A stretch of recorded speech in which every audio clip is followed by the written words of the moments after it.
Bonjour chers amis du genre. Récapitulons. Dans la première vidéo, nous avons vu toute la valeur et le sens de l'émotion. Dans la deuxième, que ce processus était piloté par deux parties de notre cerveau, le cerveau reptilien et le cerveau cognitif. Dans la troisième vidéo, je vous ai montré l'intérêt d'utiliser la logique émotionnelle comme approche de l'émotion. Aujourd'hui, il est temps de commencer à présenter les 8 étapes du processus émotionnel cartographiées par la logique émotionnelle. 4 étapes pilotées par le cerveau reptilien, détaillées dans cette vidéo, suivies par 4 autres étapes au niveau cognitif, abordées dans la prochaine vidéo. L'émotion, ce processus avant tout corporel, rapide, automatique, inconscient, débute avec une perception, c'est la première étape.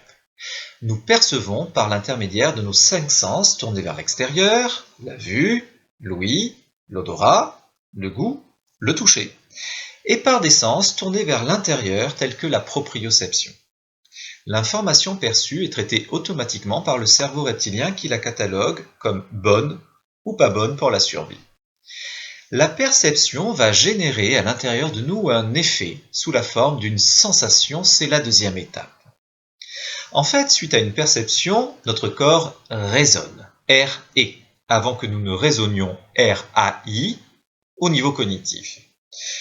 La sensation, cette résonance, s'apparente à une perte d'équilibre plus ou moins grande selon le stimulus perçu, et notamment lorsque la perception est cataloguée comme pas bonne, type danger ou menace, la sensation résonne comme un véritable signal d'alarme qui va nous pousser à réagir selon 3 modes universels, la fuite, la lutte ou le repli sur soi.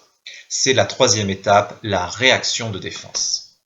En fuyant, suite à une sensation corporelle de peur, nous cherchons à nous mettre hors de portée de ce qui fait danger.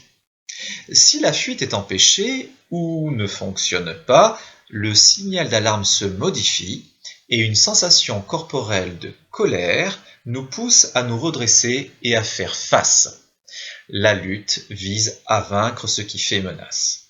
Si la lutte est empêchée ou ne fonctionne pas, une sensation corporelle de tristesse nous pousse à nous replier sur nous-mêmes en espérant passer inaperçu. La réaction de défense a pour objectif de restaurer l'équilibre intérieur. C'est la quatrième étape. En réagissant, nous satisfaisons notre besoin d'être. Résumons. Première étape, je perçois. Par exemple, j'entre dans une salle et je perçois 8 personnes, et ces personnes, en même temps, tournent leur tête vers moi et me regardent. Deuxième étape, je sens. Par exemple, ici, dans ce cas, je sens une pression, voire une oppression au niveau de la poitrine.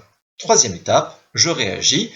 Dans ce cas, je respire, peut-être en souriant. Quatrième étape, je restaure l'équilibre intérieur, je récupère ici de l'espace intérieur et de la mobilité.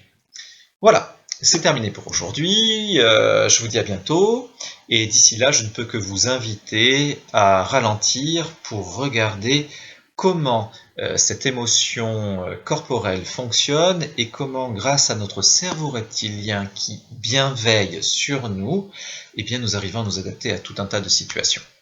À bientôt!